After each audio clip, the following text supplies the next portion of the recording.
Is this an accusation, Mrs. Price Ridley? Of course it's an accusation, Vicar. Against whom? Well, how on earth am I to know that? I'm simply pointing to the facts. You may interpret them as you please, but facts are facts. And you, Colonel? I asked Colonel Proudhon, and he very kindly came. I wanted there to be no misunderstanding. I remember it quite clearly. Yesterday was the anniversary of my poor dear Harvey's death, and I always put £1 in the collection on Harvey's Day. Yes, but Mrs. Price Ridley... No but about it, Vicar. It was there, £1 note. Where it was not, however, was on the collection list. The highest denomination there was a 10-shilling note. When none of us as young as we were, we must pay the penalty of advancing years. Wouldn't you say, Colonel? Must I say it again? It was there. You may be suffering from senile dementia, Vicar, despite the extreme youth of your wife. But I'm in full possession of my senses, thank you. I'll look into it, Vicar. I'll have the answer for you. It's quite clear something's amiss. I suggest I go through the church accounts for you. Do you? No need to burst a vessel, Vicar. If there are defalcations, it's best that they're torn out root and branch, you know? Root and branch. Anyway, I'm the treasurer. I'll pop round and get the books from your curate tomorrow evening. If he isn't too busy with his Hail Marys and burning incensaries. The books are at the vicarage.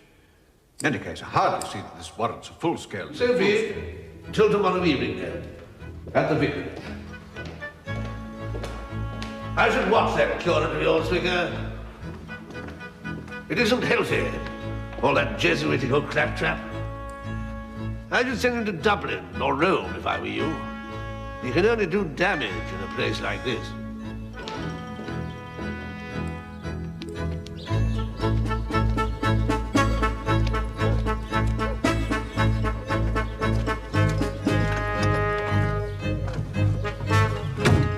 All right, darling? The blighters need a rocket up the backside.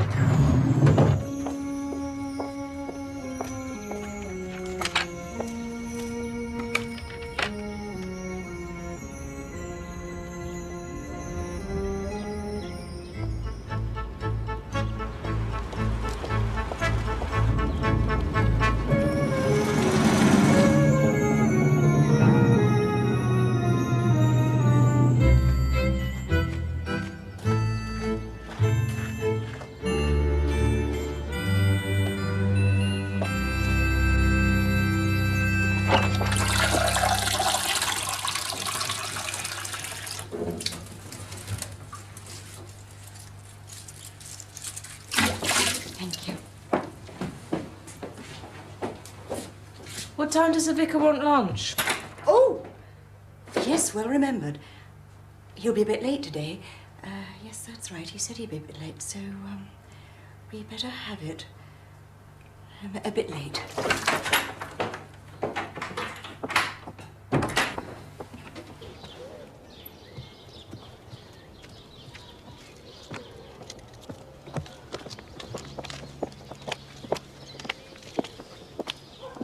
Bloody Prothero. I mean, really. Bloody man.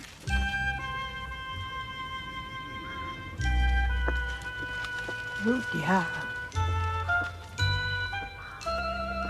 Now, don't you go starting something with Colonel Bloody Prothero. He'll do you again. And Constable Poe could have you up before that bench soon as open his eyes. He's no friend of yours. So don't you start messing with Prothero, do you hear? I don't want you locked up again. So don't you start. Hadn't you better take that through?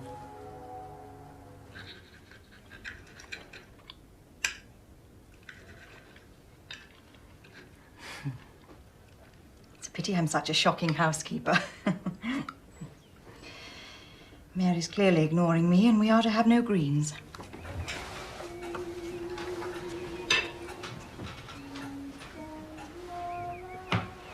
Greens. Oh. Fortinbras, look at these. I think things get worse when I try. It's really much better to leave Mary alone and make up my mind to be uncomfortable and have revolting things to eat. Oh, poor Len, I know I'm everything you most disapprove of. You are. I'm more and more convinced that celibacy is desirable for the clergy. And yet you adore me madly, passionately, beyond all reason, utterly and extravagantly, don't you, darling? Of course. I'm very fond of you, my dear.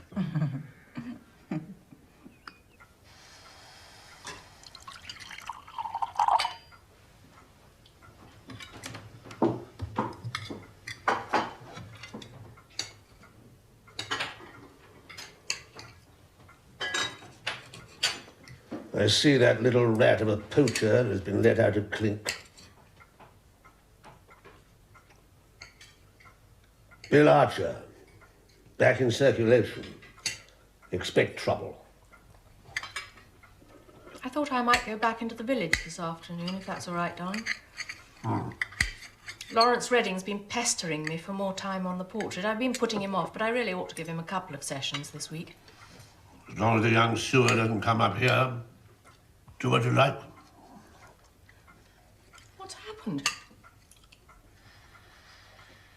Ask her. Pig!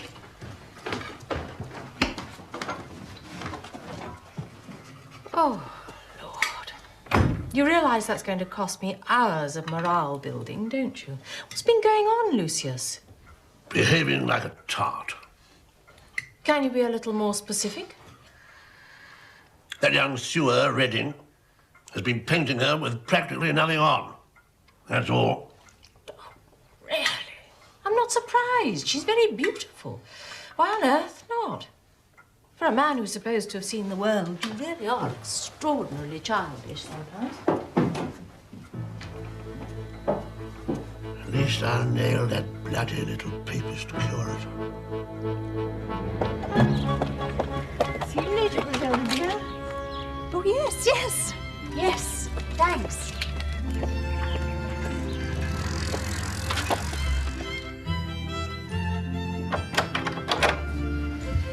Darling, this afternoon. Are you coming?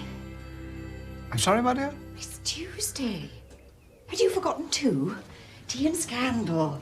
The Reverend Leonard Clement and his wife Griselda at home, 4 o'clock. Rock cakes and backstabbing at the vicarage. I'll do my best. Oh, good boy. If she's got the gall, the dreaded Price Ridley will be there.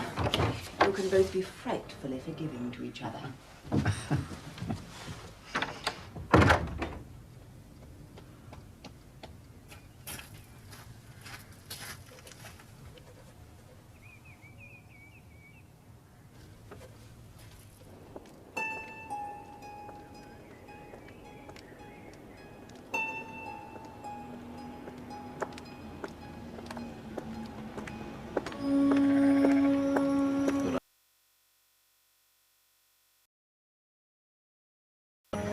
I know. I know.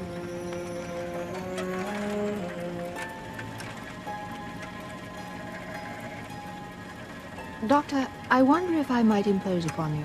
Of course.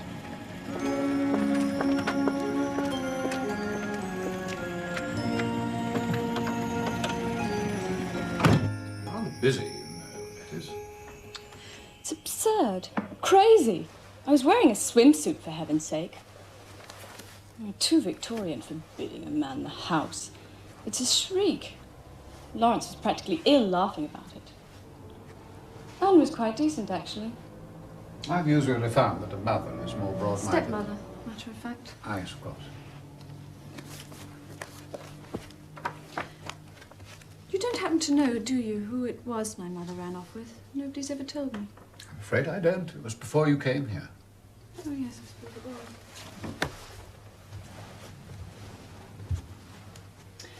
I don't blame her, you know. I just wish she'd taken me too, that's all.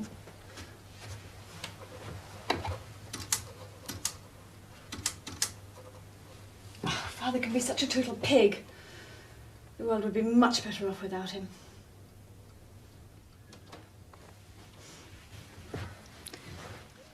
You'd be much nicer, I think.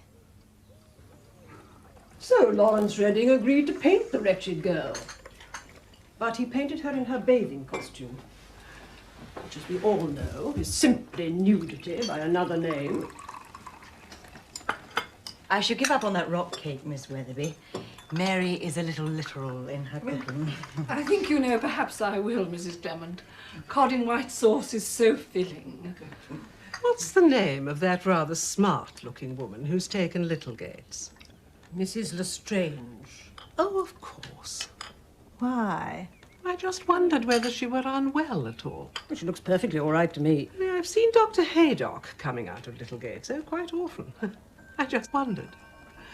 Well, he's a neighbourly man, of course, and he is a neighbour. Was he carrying a medical bag? Oh, dear. I thought perhaps, you see, they might be old acquaintances. Well, he's keeping very quiet about it if it is so. As a matter of fact, I happen to know. It's a terrible story. Her husband was a missionary. He was eaten. Actually eaten. She was forced to become the chief's 15th wife. Dr. Haydock was with the expedition which rescued her. Really? My dear, really? Good afternoon, ladies. Do forgive my not joining you. I seem to have been behind with everything this week. Darling, don't forget the studio again. Ah, of course. Since I let Mr. Redding have the old summer house as a studio, on Tuesdays I've become diocesan rent collector as well. Excuse me. Goodbye, Vicar. I wonder, by the way, if there really is anything between Lawrence Redding and Lettice Prothero. What do you think, Miss Marple? I shouldn't have thought so myself. Not lettuce. No, quite another person, I should have thought. But the Canon was very cross about Lawrence Redding painting letters. Yes. Colonel Prothero always struck me as being rather a stupid man.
You saw us, didn't you?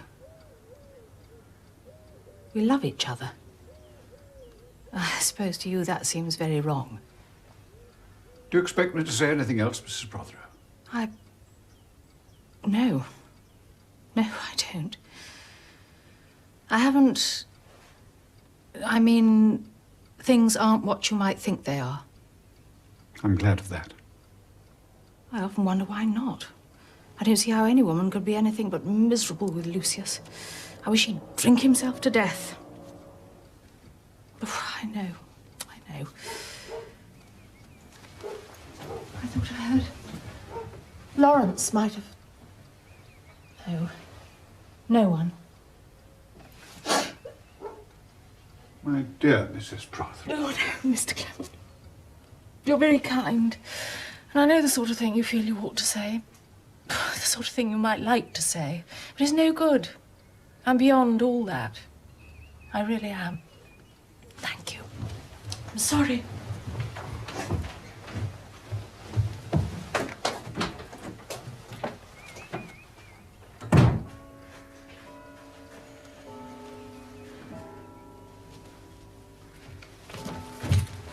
The fact remains that the principle is exactly the same. Quite so. Even so. I wonder...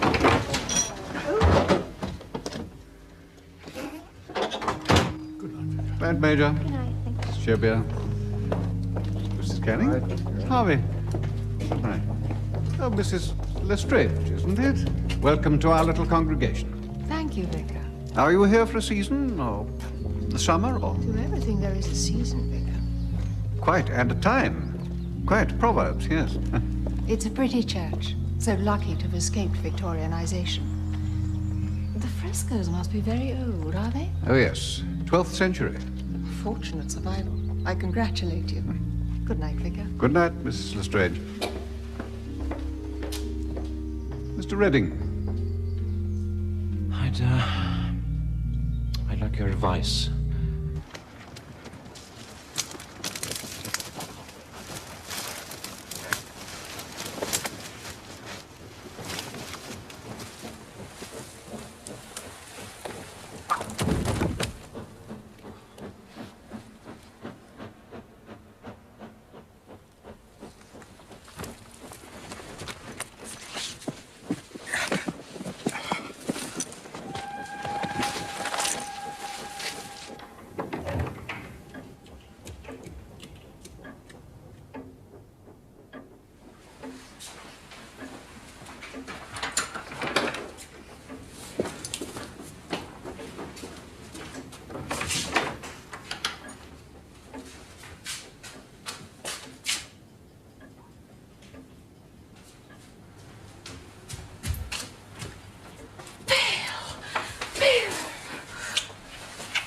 Some silly devil's buried some sort of cord beneath the leaves up there. Where have you been? Near broke my neck. Where have you been? The port's been closed an hour or more.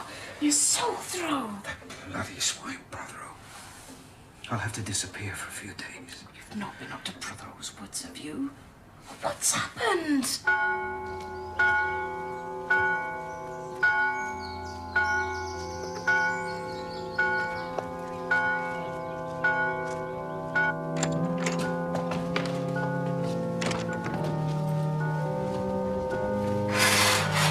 There you are. We heard from your landlady that you weren't well. Yes, I wasn't.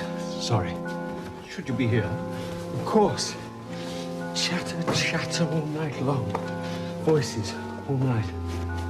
Voices? The Salisburys, my landlady in the next room. I didn't know what they find to talk about. I see. Bad luck.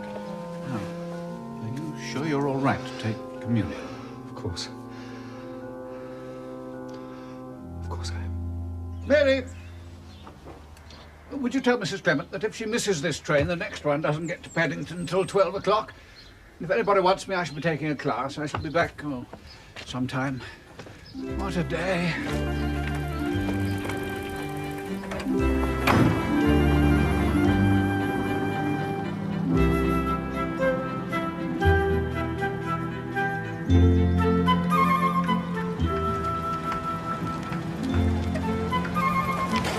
Vicar! See you at 6:15. Suit you? Yes, very well. See you then. Vicar!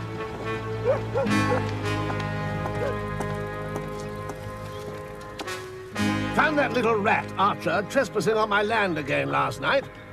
But he's only just come out of prison. Are you sure? Of course I'm sure. I got the sewer once. Now it seems I'll get him again. You know, he does give his widowed sister a lot of support. Oh, do turn off the taps, Vicar. You should get him to behave himself if that's the case. Two things I don't like messed up, Vicar. Church ritual and my pheasants. 6:15, then.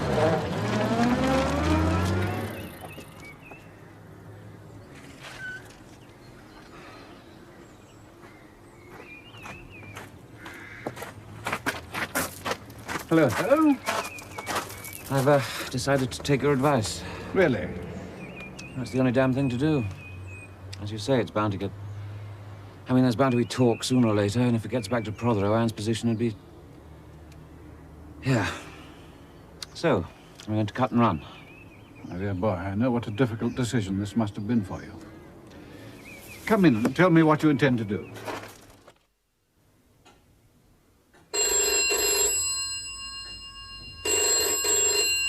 Hello, Vicarage? Very well. I'll be on my way now. Oh, Mary, I've got to go out to Abbott's farm. Old Mr. Abbott's in a bad way, apparently. Not expected to last.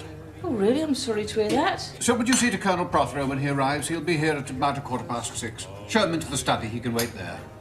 I'll telephone if I'm going to be very late. Don't you worry, Vicar. I'll see to him.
I'm afraid the Lord will have to wait a mite longer for the old demon vicar. Someone's been having you on. Father, Vicar says you'll be on your deathbed. Says what? Says you'll be on your deathbed. I'm not. I'm on the asparagus bed. You've been a bit previous, Vicar. Come back next week, eh, Vicar? I might have throttled the old nuisance boy then. Hey, my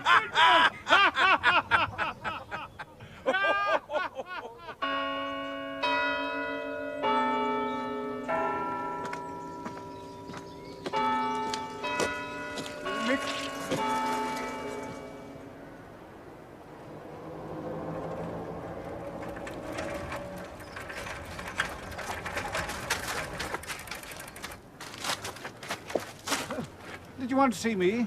Colonel Prothero wants to see me about some accounts, but I shouldn't be long. Prothero? Oh, you'll see Prothero, all right. Oh, my God, you will. You all right? I must think. I've got to think.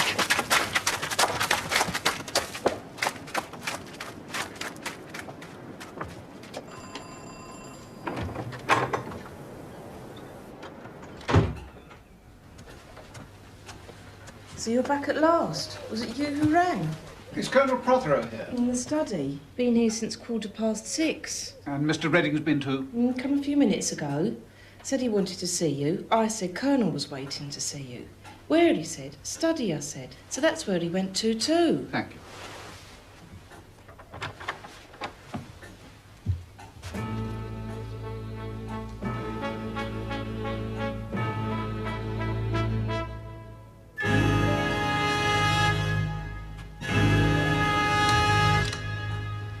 Mary!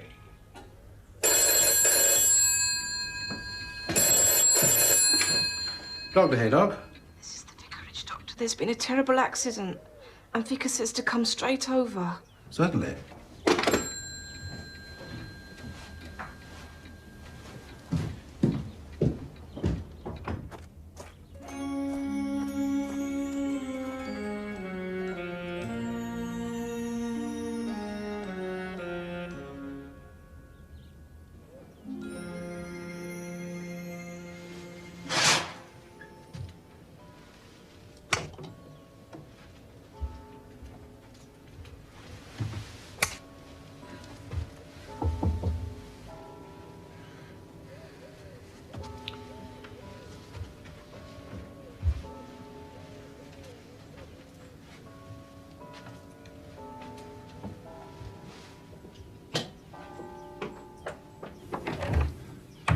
Oh, Miss Marple, there's been the most hideous accident in here, you see.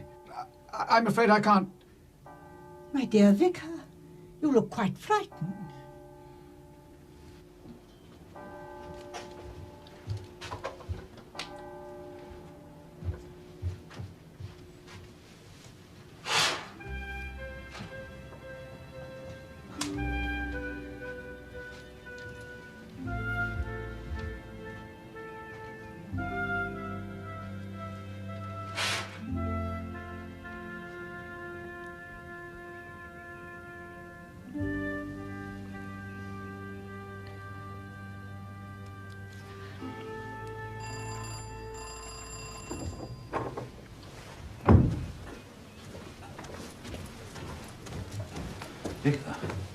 Miss Marble. Dr. Haydock, yes. Excuse me. Of course, Doctor. The reason I came, Vicar, was to give you a message from Griselda, but I realized that you knew all about it because I heard you trying to start the thing and, oh, you look very shocked, Vicar. Come and sit down. I'm afraid you'll think me hopelessly vague, but I thought I'd better come even though she may be back herself almost by now. Yes, well, I'm so sorry. Yes. This is a vile business. I didn't realize that things had gone so far. No. What message, Miss Marble? Oh, about your car. I heard you trying to start it, yes. Wretched thing. Just back from Inch's garage, too. Really? Oh, how odd. I've always found Inch most reliable. Give me the police.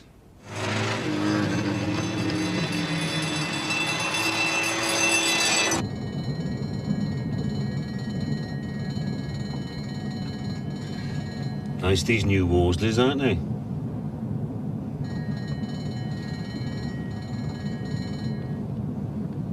Well, he's been dead nearly an hour.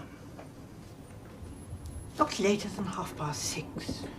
I placed it at 6:25, allowing 10 minutes either way.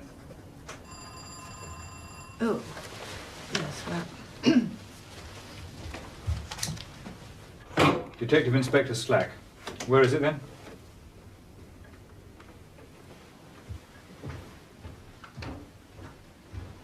Vicar? Mr. Clement. Leonard Clement. Dr. Haydock. Good evening, Inspector. Room been messed around much, do you reckon, Doctor? Nothing's been touched. Oh.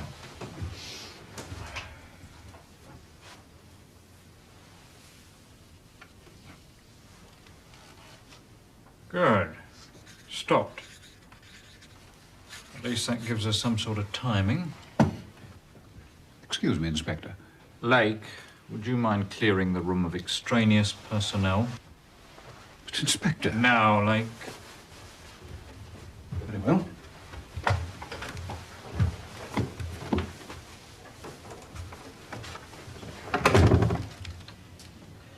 Good evening, Inspector.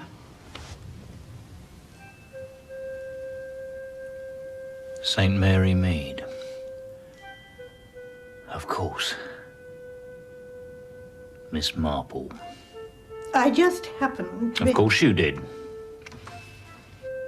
I'm sure it will be a great relief to the dear vicar to know that someone so professional and so energetic is in charge of the case, Inspector, as indeed it is to me.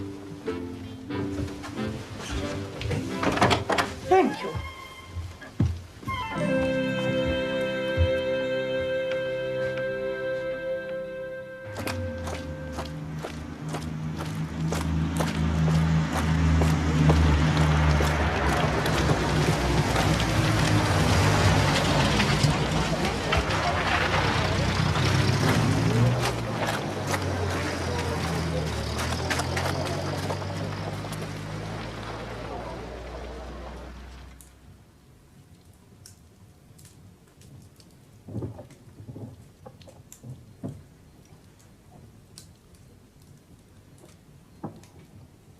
Fletcher, Pringle, see what the boys from Forensic are up to. Get those reports down to the lad. Come on, look lively.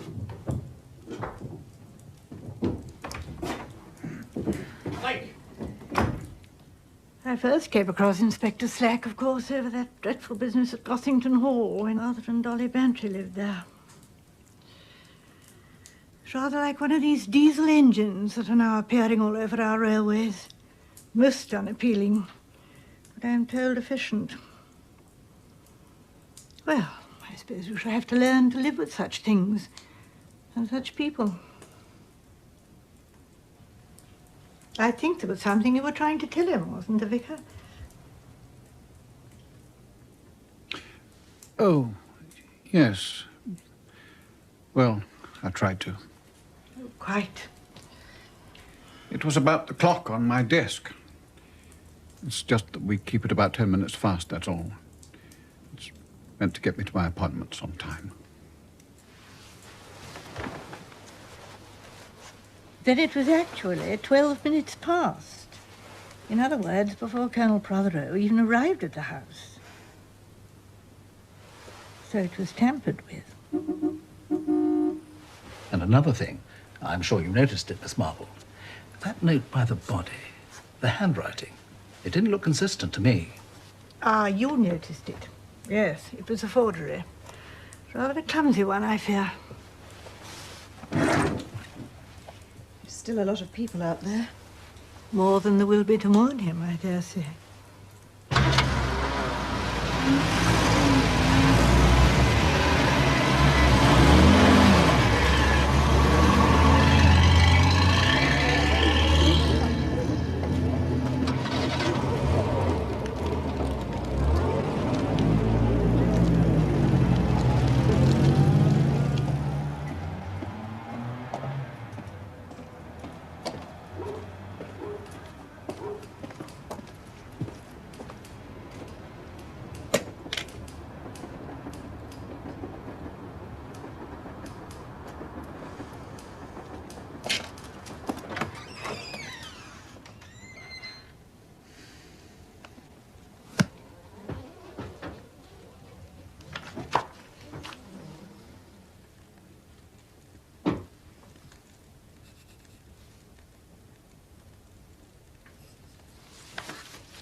Let's go upstairs.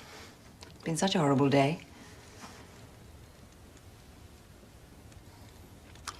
You're very quiet. What are you thinking about?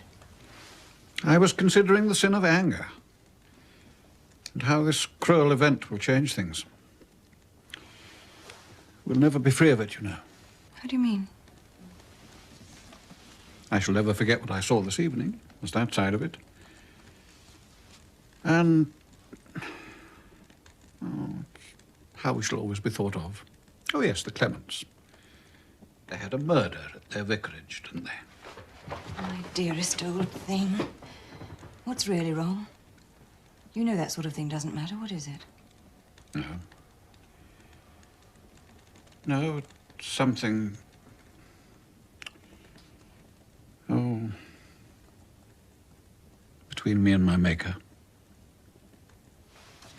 I'll go and lock up.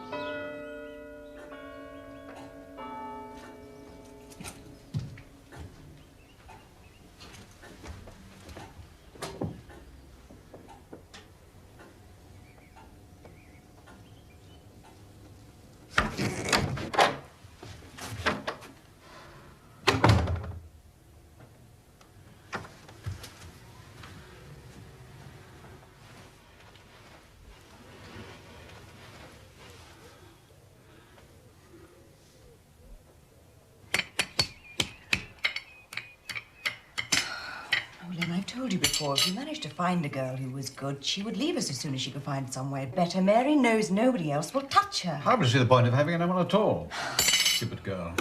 Look at that.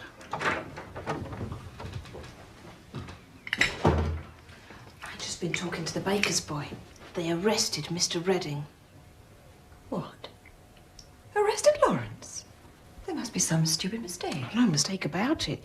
He went there himself and gave himself up. Last night, last thing. Went right in, threw down the pistol on the table. I did it, he says. Just like that. Pistol? What pistol? His pistol. He's always had one. Leaves it lying around that studio place. And I don't like dusting the thing, I can tell you. German it is. It's true, he is always leaving it lying around. His brother brought it back from Normandy. I still don't believe it. Tea. It's quite mad. What possible motive could Lawrence have for killing Colonel Prothero? Then? They'd quarrelled. Oh, come on, so had you. Then? Then, what do you know?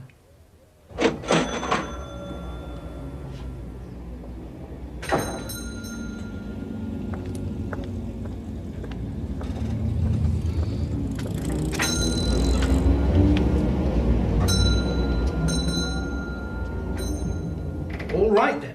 What time did Redding claim to get to the vicarage? 7:45, 10 to 7, about then. Won't it? What won't? He's lying. Prothero would have been dead nearly half an hour by the time he got to him. I confirmed it now. Are you sure? Yes. I mean, there's no leeway. Not enough. You know ballistics say it was Redding's gun. Doesn't make any difference. Damn. Lake! Lake! I thought it was looking too good to be true. I should have known better. As soon as I saw that nice little grey-haired cobra sliding about, I should have known better. Mm-hmm. The Marple woman sticks to this sort of business like chewing gum to the cat. Where have you been? I'll cancel the scale down. The artistic gentleman in cell 5 is lying through his eyeballs. Get everybody back on the job! Who are you protecting? This isn't going to help you, Mr. Redding. The charge list is already as long as your arm. Obstructing the police, false information, failure to report an offence, unlicensed firearm, etc. It's very tedious stuff. So tedious, I believe I've forgotten it already. I could, however, call the duty sergeant and ask him to start writing it all down, couldn't I? Who's it?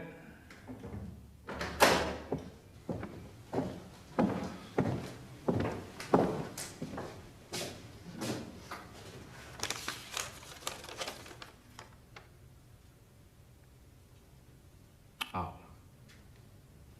Gotcha. Quite the local sport, this confession lark, isn't it? In the habit of visiting the deceased's wife from time to time, were we, sir? Calm down, sir.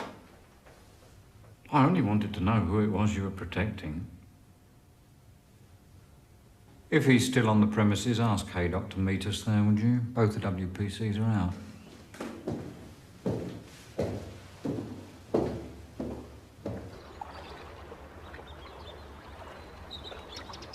Thank you so much, Senora, for your very kind contribution. Very ecumenical of you. Oh, thank you. Mmm, delicious.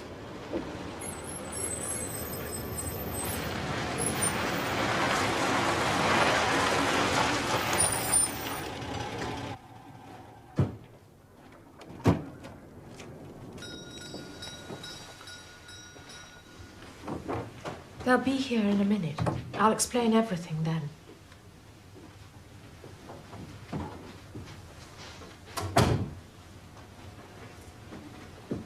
Thank you for coming. I'll come straight to the point. I killed my husband. Yes, madam. I suppose I've put it a bit bluntly, but I could never go into hysterics over anything. I've hated him for a long time, and yesterday I shot him. Anne, you know Lawrence has already confessed to it. Of course I know. He loves me. It was impossibly good of him. How did he know you'd done it, madam? I told him, of course. What did you shoot your husband with? With his own gun. He used to keep it in the dressing room wardrobe. What type was it? I don't know. It was some kind of war souvenir. Italian, I suppose. You push the bullets in from the bottom of the handle. If I was to tell you, madam, that we've already proved to our satisfaction that Mr. Redding could not possibly have committed this crime, would you still persist in this rather dubious account of your activities?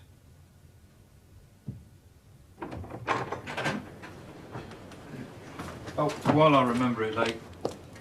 Oh, Sergeant, Inspector, what a nice surprise. Madam.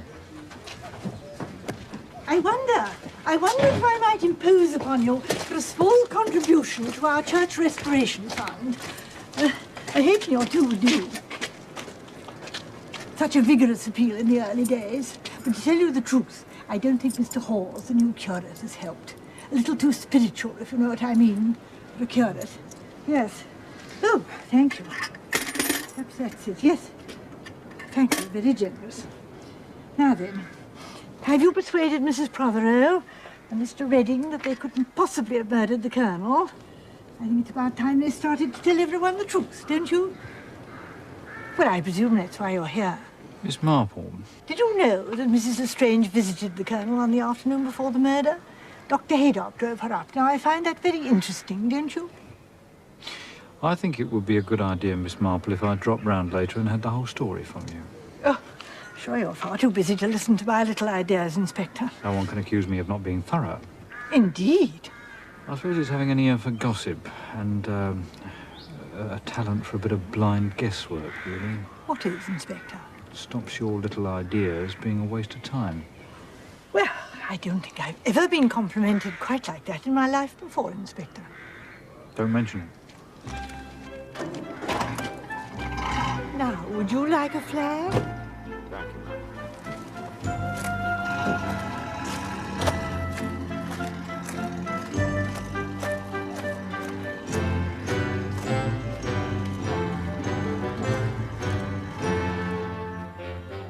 The elderberry is a little more, shall we say, forthright, Inspector, but I'm sure that will suit your character.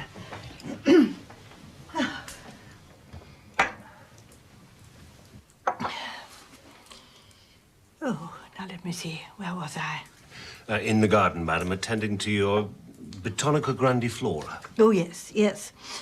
You understand that I can see the comings and goings at the vicarage front door from my little vantage point, but I only see, as it were, the official visits. Understood, Miss Marple.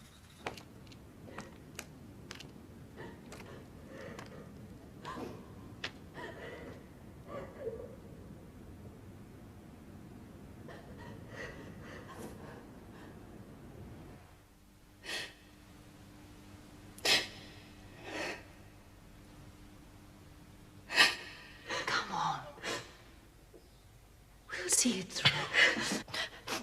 I'll help you. I will. We are leaving.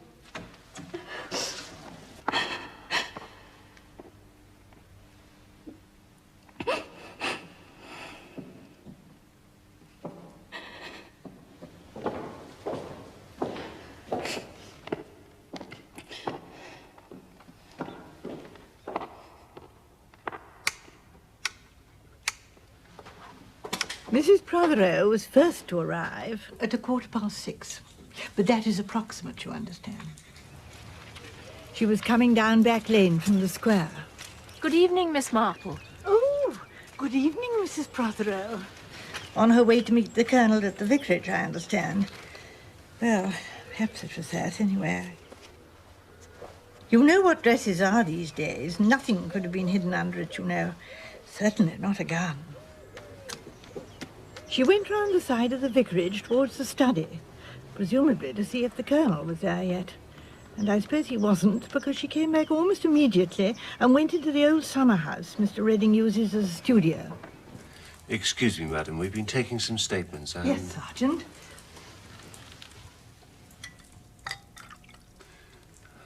Thank you, madam. You didn't hear a shot, did you, by any chance? No, not then, but about 10 minutes later. It seemed to come from the woods, but it didn't sound like the shooting one hears in the woods. But of course it might not if it were echoing back from the woods and wasn't a shotgun in the first place. But it sounded odd. Yes, Sergeant? Well, that ties in with our other statement. Definite shot, sounded odd, about 6:30. The next person to turn up, before the shot, you realise, was Mr. Redding. I nearly missed him, as a matter of fact, as I was dealing just then with a very nasty brute of a dandelion. He came along from the village just about 5 minutes after Mrs. Prothero. And Yes, that's right, from the pub, yeah. Yeah. Oh, I'm so sorry, madam. That's quite all right, Sergeant. Mr. Redding went straight to the studio. And then I heard the shot about 10 minutes later, as I said. And then, shortly after that, he and Mrs. Prothero left the studio together, going towards the square. Later, Mr. Redding returned and went round to the front of the vicarage at about 10 to 7. So you see, whoever it was didn't enter the vicarage by any sides visible to me. Thank you, Miss Marple. You make a decent witness, I'll give you that. Problem is, if Redding and Mrs. Prothero are in the clear, there's no one else with a real motive. Oh. Oh, well, What? Well, I was just thinking of how many other people might want the Colonel out of the way. Well, I don't say they'd murder him to get him out of the way, but I was... Oh, dear me, yes. I'd forgotten him. I make it 5, possibly 6.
What happened at the inquest? Murder by person or persons unknown.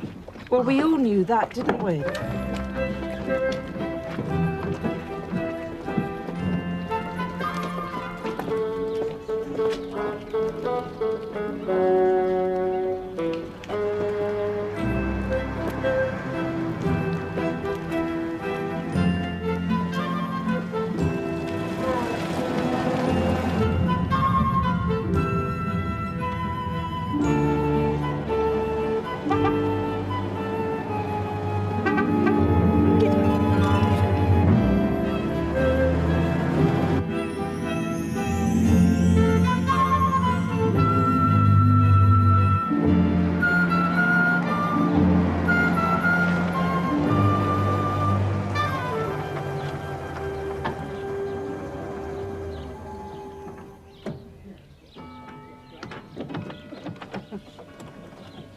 I should have given evidence. Well, I should have been asked. I have pertinent facts to offer. Oh.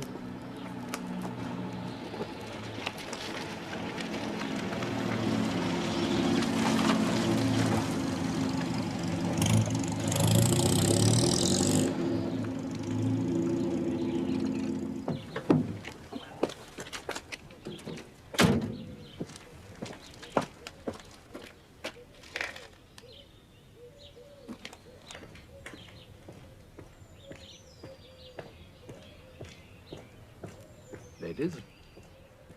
He's going to see the Lestrange woman. Perhaps she's unwell again.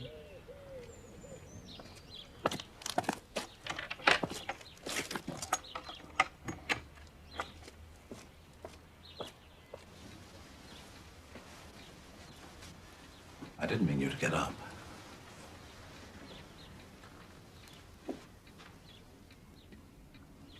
Today, I felt frightened for the first time. I wish now I suppose if one's father's been murdered, one might not want to... What?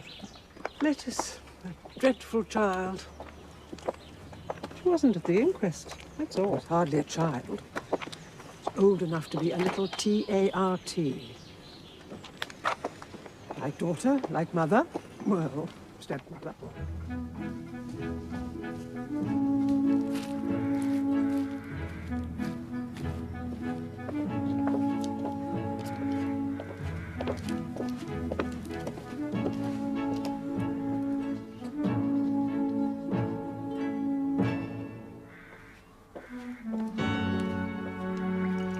Tea, Vicar. Thank you.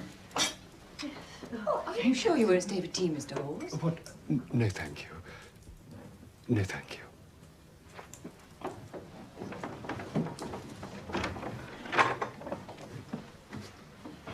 Yes.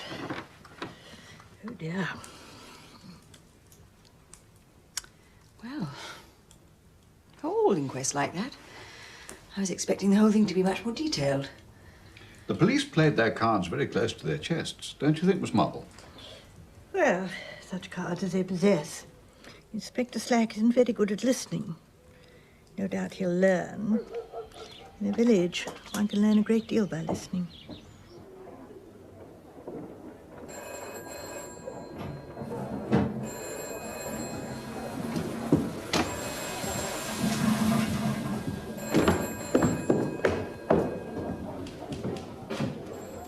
Thank you very much, madam. Thank you.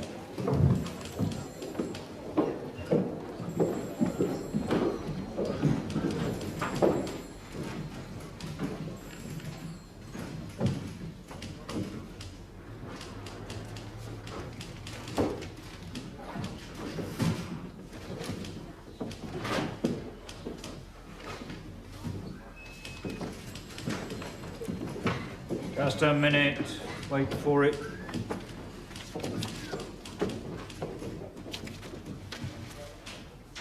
Yes.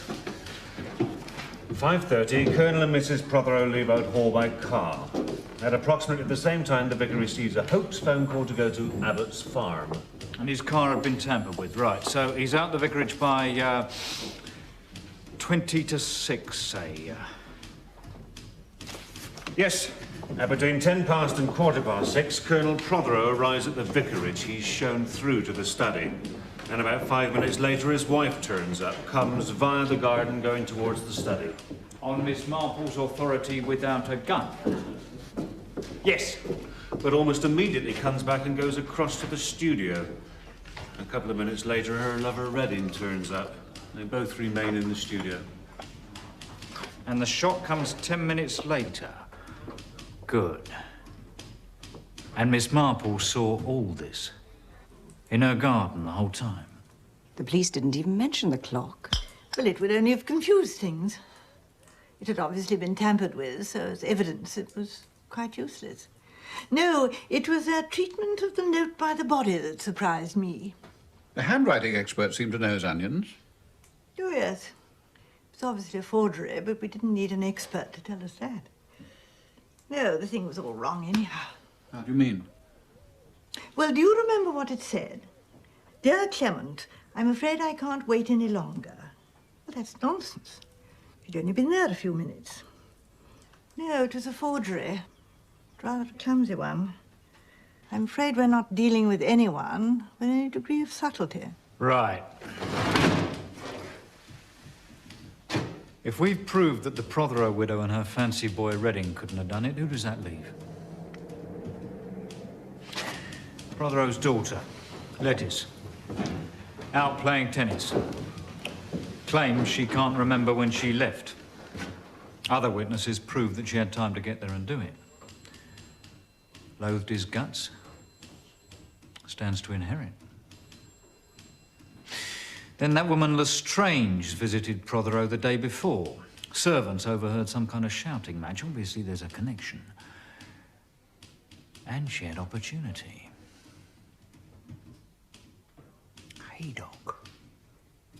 He had opportunity, of course. I can't see the motive.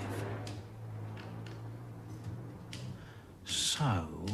If we are assuming that the Colonel was shot while I was in my garden, well, then the murderer must have come through the kitchen door, or... well... What, Miss Martin? have already been in the house.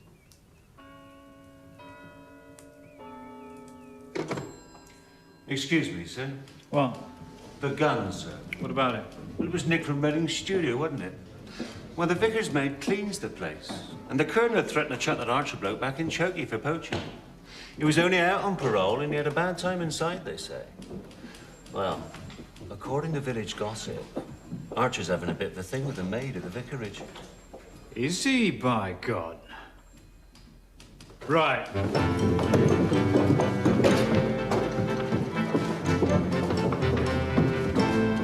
Now, Vicar left at when? 5:35?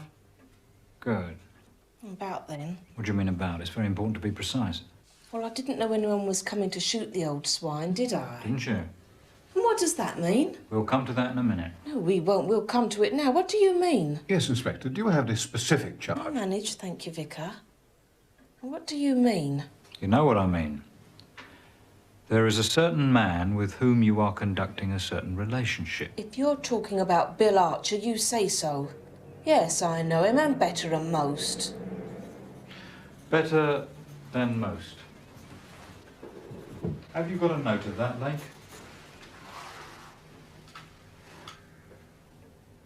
You realise that Mrs. Price Ridley saw Archer arrive at the vicarage the night before the murder? At past midnight? The old crow. Saw him led into the kitchen. Didn't see him leave. He hurt himself, didn't he? He needed help. Ah. He had a bad fall. Tripped over some sort of cord. In the woods there. Buried it was in the leaves. What woods? By the vicarage here. So he saw a light, so... What was he doing in the woods? Rabbiting. What do you think? He wasn't shooting magistrates anyway. I gave him a cup of tea, Vicar. We'd better check it, I suppose. Detail Fletcher and Pringle. Inspector, I believe I have information vital to your investigation. Lake. Fletcher, Pringle.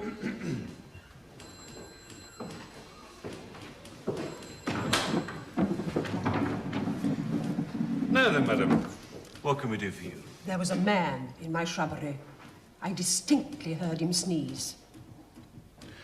Yes, madam. I've considerably revised my opinion of Mary. Really? The way she stood up to Inspector Slack was magnificent. No wonder we're a free country. This was sent down by Anne Prothero. Dear Vicar, I wonder if you and Griselda would come up and see me as soon as possible. I should be very grateful. Something very strange has occurred, and I should like some advice. Yours, etc. Well, it's a nice evening. Let's cycle up.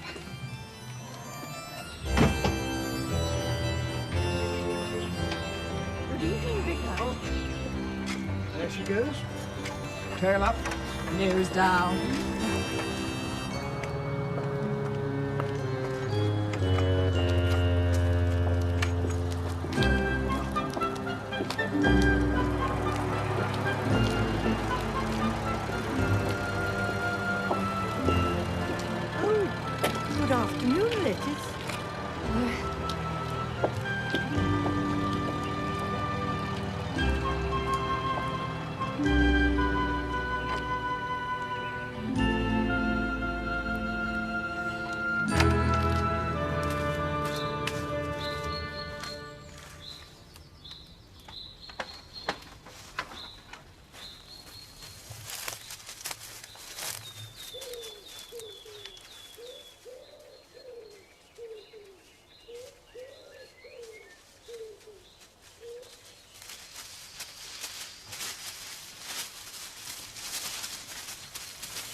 I won't be long, Mrs. Salisbury.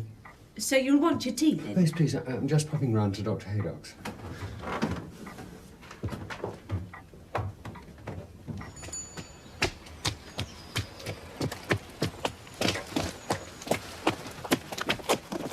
Oh, sorry. Hello. How are you? Oh, well, you know.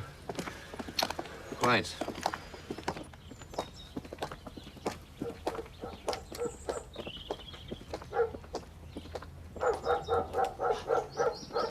Oh, there's nothing wrong there. Yes, but Doctor... There's nothing to worry about, Mr. Halls.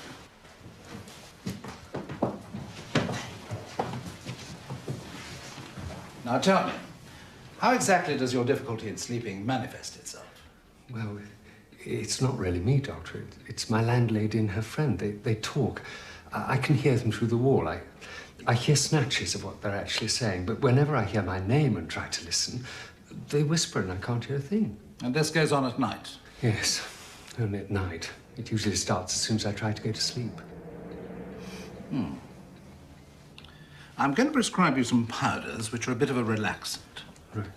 They'll help you to feel drowsy. But I want you to come back at the end of next week, whether they work or not. Right. There we are.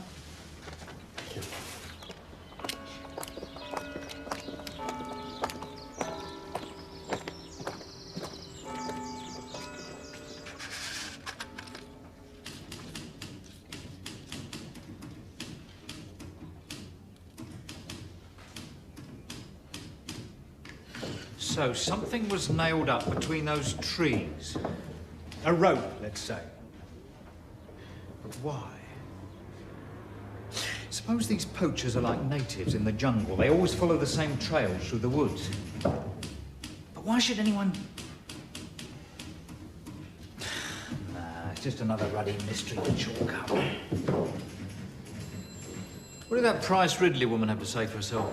Well, she says the Colonel is as good as accused whores of petty theft. She reckons something like it herself. Money's missing from the church fund.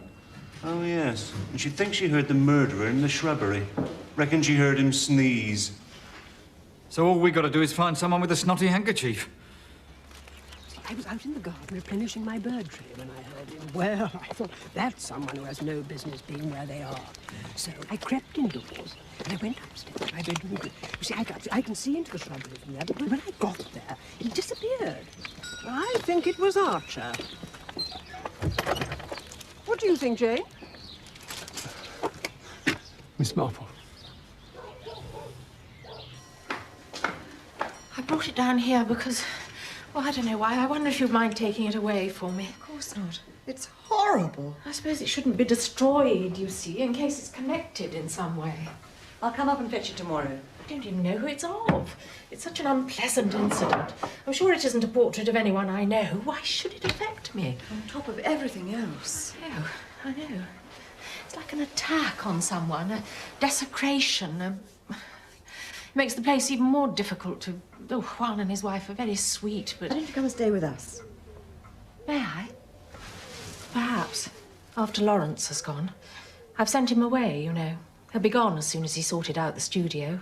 It would have been impossible here if he'd stayed. The talk is positively venomous. That all seems to be part of it somehow, and I don't know how. There's poison in the very atmosphere of this place. It seems to have worked its way in everywhere. Everywhere. I've got to go. It wouldn't be fair to Anne. She's going to hang on. Just to silence a few tongues in this wretched place. To show she's not ashamed. Then we'll get married. I wish to God it hadn't had to be like this. But Anne's independent now, and she can spit on this village and all its works. You know, I can sympathize with that attitude. I sometimes feel very drawn to a jealous God. Who the hell could have done it, Vicar? I don't know. Sometimes I feel it was someone who... No, never mind. I'll tell you what I think. I think it was someone who was crazy. Well, Prothero had enemies, sure, but to kill him? No, I think someone just tipped over the edge. Is there anyone in this place who could have hated him enough otherwise? Good night, Lawrence. Vicar? Can I have a word? It's about whores. Hearing voices? Halls? Come to think of it, yes. I thought you'd be able to tell me. I'd call it psychotic, but you may say it's the voice of God. Anything is possible. Depends what the voices said. He hasn't told me. I must say he strikes me as a fish out of water. Oversensitive. He's probably reacting more strongly to this horrible business than most of us. And goodness knows, it's affected the whole place. I'll get Griselda to have a word with him tomorrow. I intimidate him, according to her.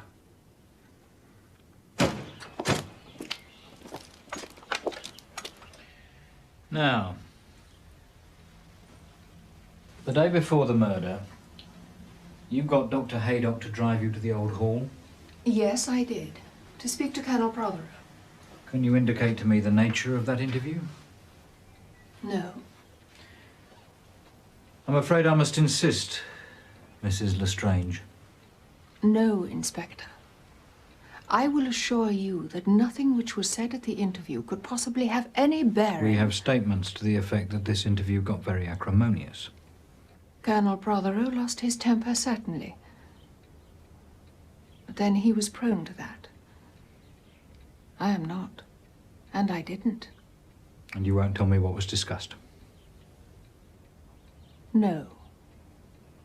Mrs. Bloody Strange. I know her game. Blackmail.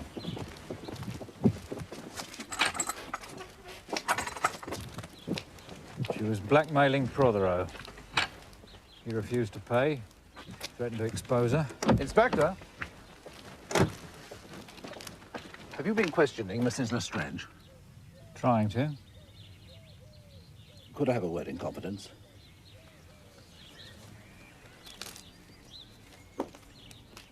I had hoped to catch you before you went in to see her. This is in the strictest confidence, you understand.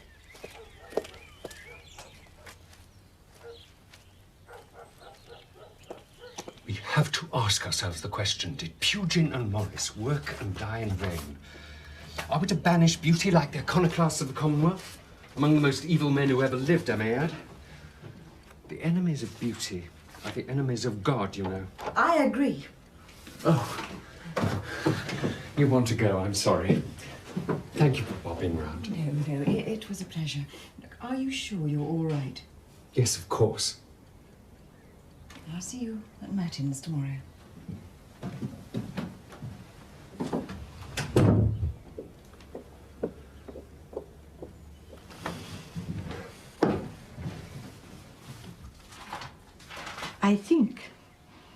I believe that you are a sophisticated woman. And by that, of course, I don't mean merely in terms of appearance. So that I'm sure you'll understand when I say that my advice would be that there is no point in misleading people any longer.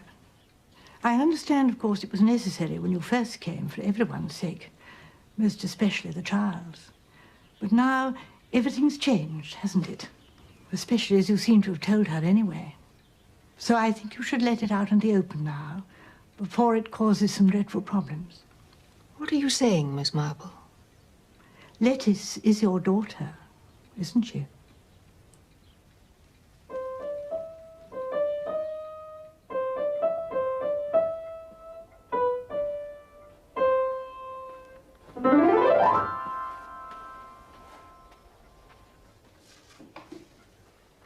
Anne? What? Do you love Lawrence? Yes.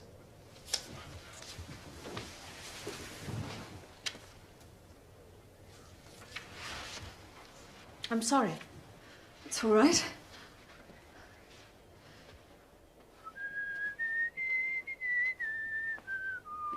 I just do.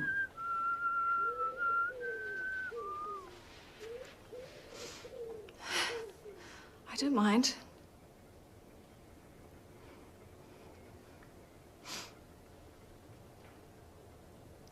You're much older than he is, aren't you? What? Would you be desperate if Lawrence chucked you over?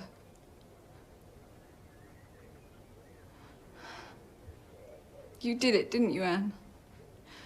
You killed Daddy. You kill him so that you and Lawrence.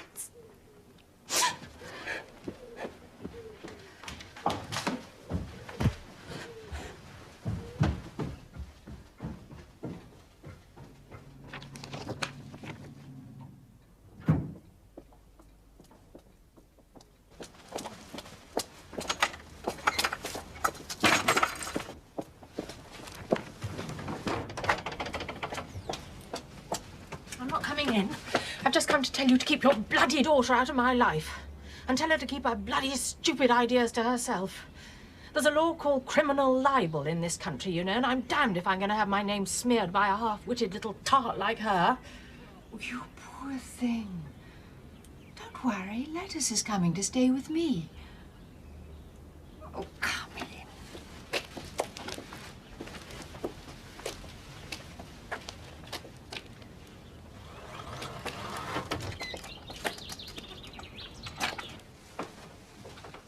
We've both suffered too much at the hands of that man not to be friends. Do sit down.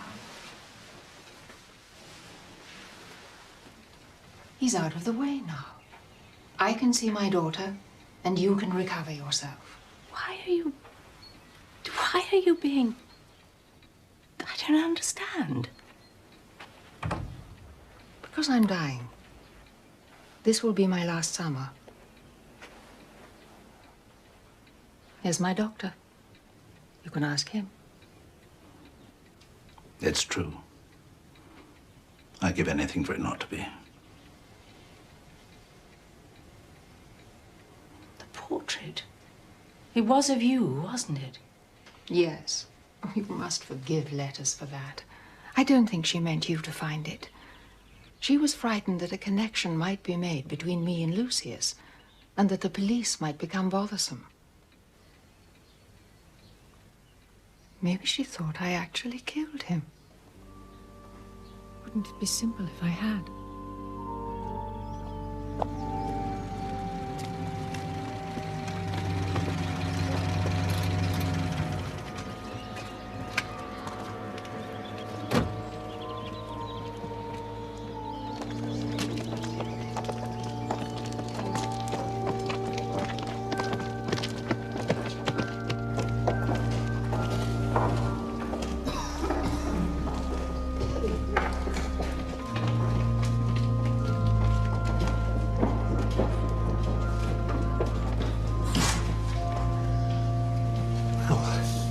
Good house from Martin's.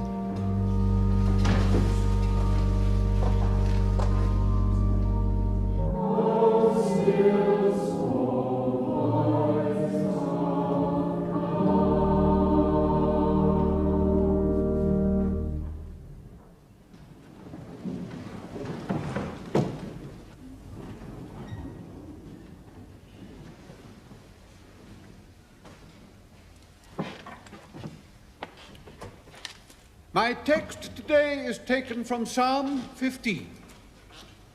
Lord, who shall rest on thy holy hill? Even he that hath used no deceit in his tongue, and hath not slandered his neighbor. My friends, we are all, in the meaning of that text, neighbors. Amongst us are some who are pure in heart, who will hear with sorrow what I have to say, urging themselves in imitation of God's great Son to forgiveness of those whom I address, amongst whom I include myself. An act of horrible violence and cruelty has taken place amongst us, my neighbors. And whatever we shall discover the reason finally to be, I believe that this was no mere accidental occurrence. The ground was prepared. The time was ripe for such a deed. We are, almost all of us, involved. And those who are involved are guilty. And I beg you, do not look at it with mundane eyes, with the eyes of pity, justification, of everyday excuses. Look at it with the eyes of eternity. For one day we shall all be judged, and we shall not be treated like recalcitrant children. We shall be viewed with the eyes of that eternal judge who weighs our actions absolutely. A fog of anger, and I need remind no one here that anger is one of the deadly sins. A fog of anger surrounded the murdered man, a fog which the bright light of forgiveness may have dispersed. How many of us can say that we found in our hearts even a penny candle of forgiveness to light our way through that gloom? Few, I suspect, and I know I did not. There is one among us who has a dark journey to make, one who has broken the mightiest of all commandments. Let us all pray that this person has already started on his seemingly impossible journey towards the light of our Maker's presence, which alone can forgive the unforgivable. And what of the rest of us? From the depths of my contrition, I beg you, join me, journey with me, offer your supplication with mine. Call upon our Maker to intercede for our souls, that our sins may not have stained them forever. And in the light of that hoped for forgiveness, let us forgive as he shall forgive us, and renounce that which shall surely damn us if we continue. In the name of the Father, the Son, and the Holy Ghost. Amen.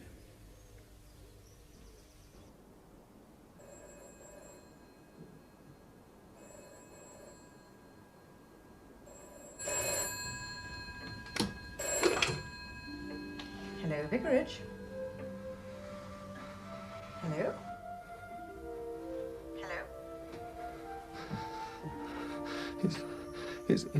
Is Mr. Clement? No, he hasn't come back from evensong yet. He had to go on to... I want to confess.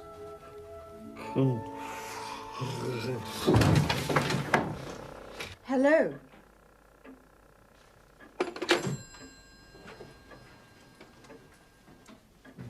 They're doing Tchaikovsky's 1812 on the wireless tonight.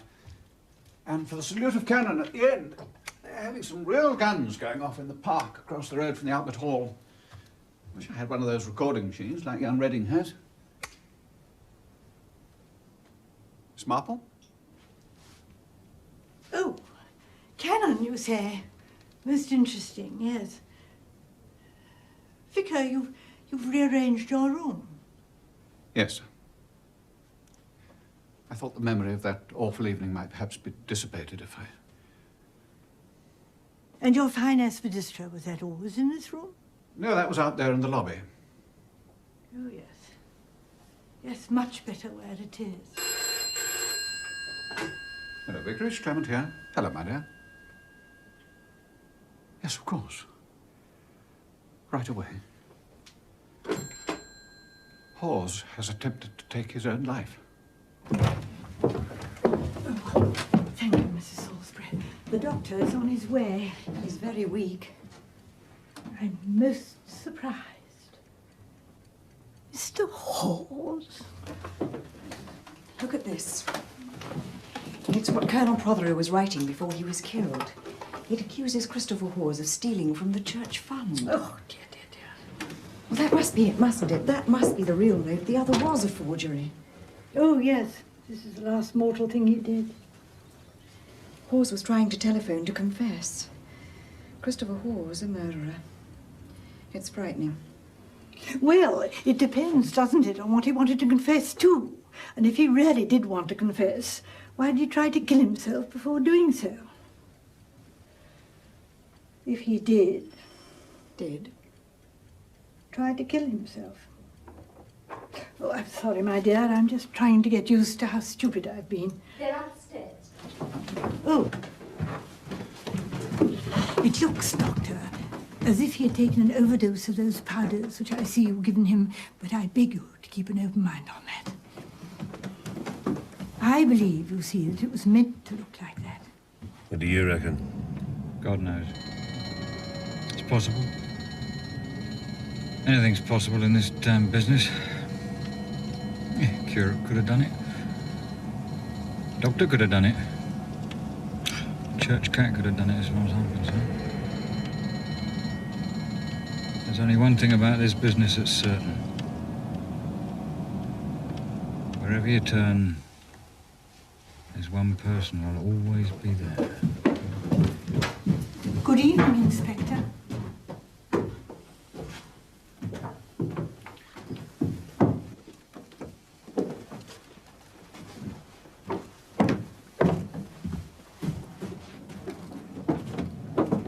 He took poison, whether he meant to or not.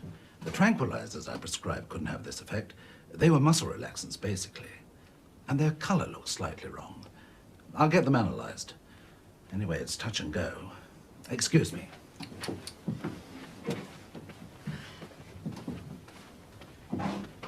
Miss Marple. He didn't intend to, Inspector. Someone intended him to. Who? Well, Mrs. Salisbury had a glimpse of the person who visited Mr. Hawes after dark this evening. Rather surreptitiously, she thought. She is, thank heaven, an inquisitive body. Who was it, Miss Marple? The murderer, of course. Now, may I propose a little stratagem?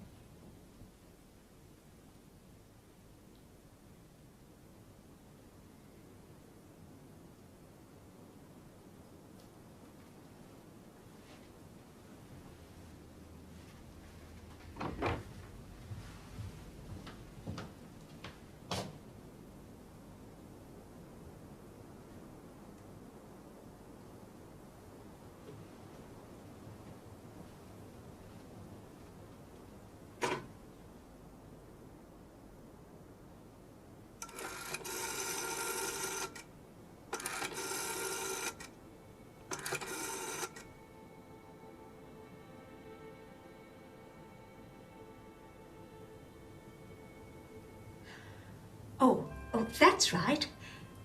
That's who I wanted to speak to. There's been a most awful accident, you know. Poor Mr. Hawes took his life, they say. Is he dead?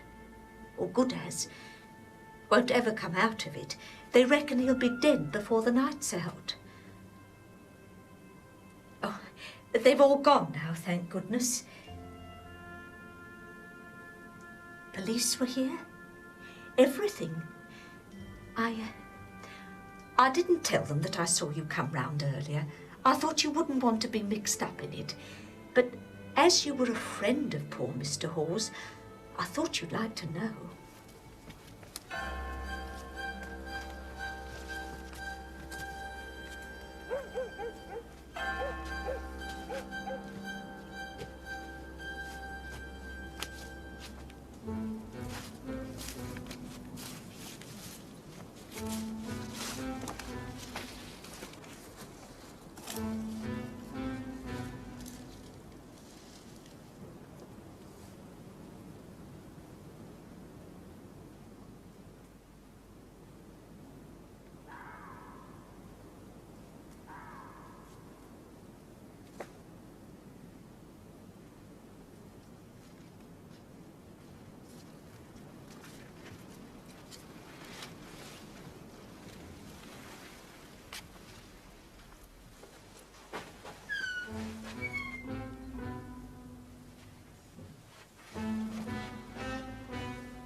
Well, well.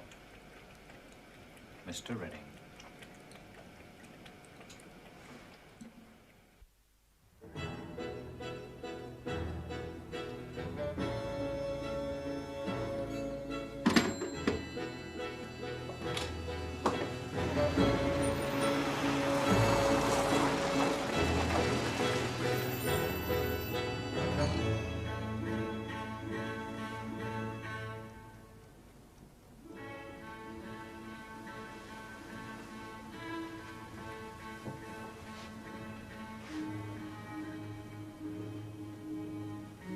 There's a note.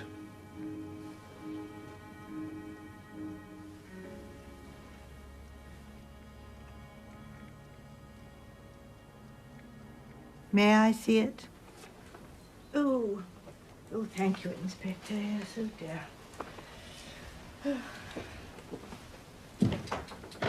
But why did poor Anne Prothero take her own life? Do you think she suspected that Redding had shot Prothero and couldn't live with it? Oh, no.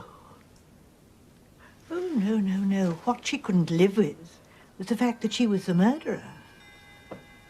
She killed her husband, you know. Anne? Oh, yes. Just as she told us she did. When, of course, we weren't meant to believe it. Oh, damn me. Is that the time? I think I... Miss Marple, you mustn't go. You must tell us what happened. Where is that wretched girl with the tea?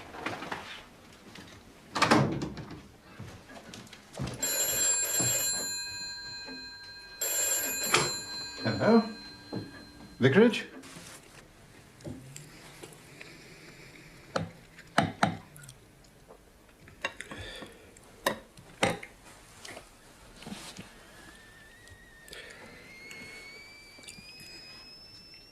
You'd better get on with that tea, girl. No hurry.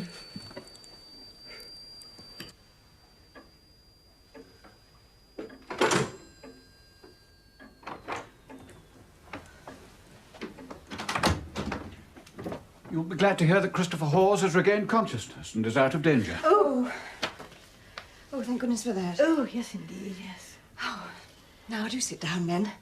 We're not going to let Miss Marple go to bed until she's explained everything. Oh, well, you see, I made the most dreadful mistake of underestimating young Mr. Redding. I thought we were dealing with someone whose crudity would eventually expose them. What I hadn't bargained for was being made to think it was someone not very bright when, in fact, he was extremely subtle. The double confession, pointing the finger too crudely at the real murderer, planting the Colonel's letter on eccentric Mr. Hawes and staging his suicide. Most clever. I think we've been extremely lucky, Inspector. You see, what I still don't... Oh, you want to know how they did it? Well, we have to go back to the morning of the murder. Mr. Redding waited till you'd gone out, Vicar. Griselda was in London. It wasn't until you'd rearranged your room, Vicar, that I realized where Mr. Redding must have put his gun. He'd already immobilized your car, so the scene was now set. That evening, Mr. Redding telephoned you, pretending to be Mr. Abbott's neighbour, and you were out of the way. They counted on my being in my garden. Good evening, Miss Marple. Oh, good evening, Mrs. Prothero. The dress was selected with great care. She knew I was a noticing sort of person. But I could tell she hadn't so much as a handkerchief in the top of her stockings. Never mind a gun. The gun was silenced. But when it went off, Mrs. Price Ridley heard it. She believed she'd heard someone in her shrubbery, sneezing, she thought. So she went upstairs to get a better view. Now, this was very unfortunate, as she was not there to connect the sound of the sneeze with Mrs. Prothero leaving the study and crossing to the studio to await Mr. Redding. It was a few minutes before he turned up. I nearly missed him, as a matter of fact, as I was at that moment occupied in another part of my garden. I didn't notice that he was not quite his usual self, but I should have been alerted by the fact that he waved to me. He'd never done that before. He wanted to be noticed, you see. Mr. Redding had set up one of the nesting boxes at the edge of the woods with a loudspeaker inside it, the wire running back to his tape recorder inside the studio. This was the wire that Bill Archer tripped over the night before the murder. At precisely 6:30, Mr. Redding switched on the tape recorder, and the final touch to this masterpiece of confusion was applied.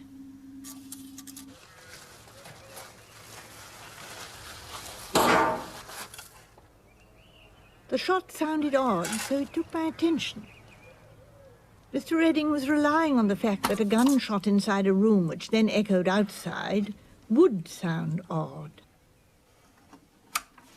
I don't think Anne Prothero ever recovered from what she'd done.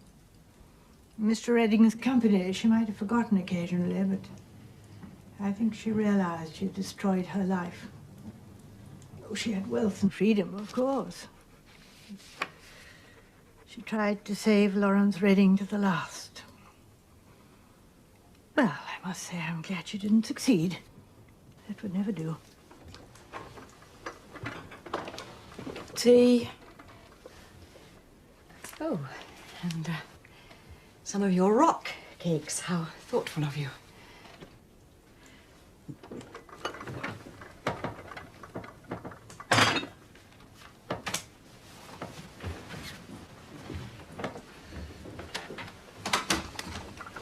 Yeah, do you think you should? In your condition? I've always suspected you of keeping a broomstick under the stairs, Miss Marple. And now I know. Griselda?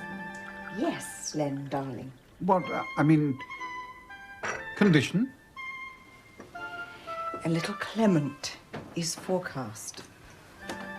Oh, I say. Yes, but what I still don't see is... I say. What? Oh, I say. What was that?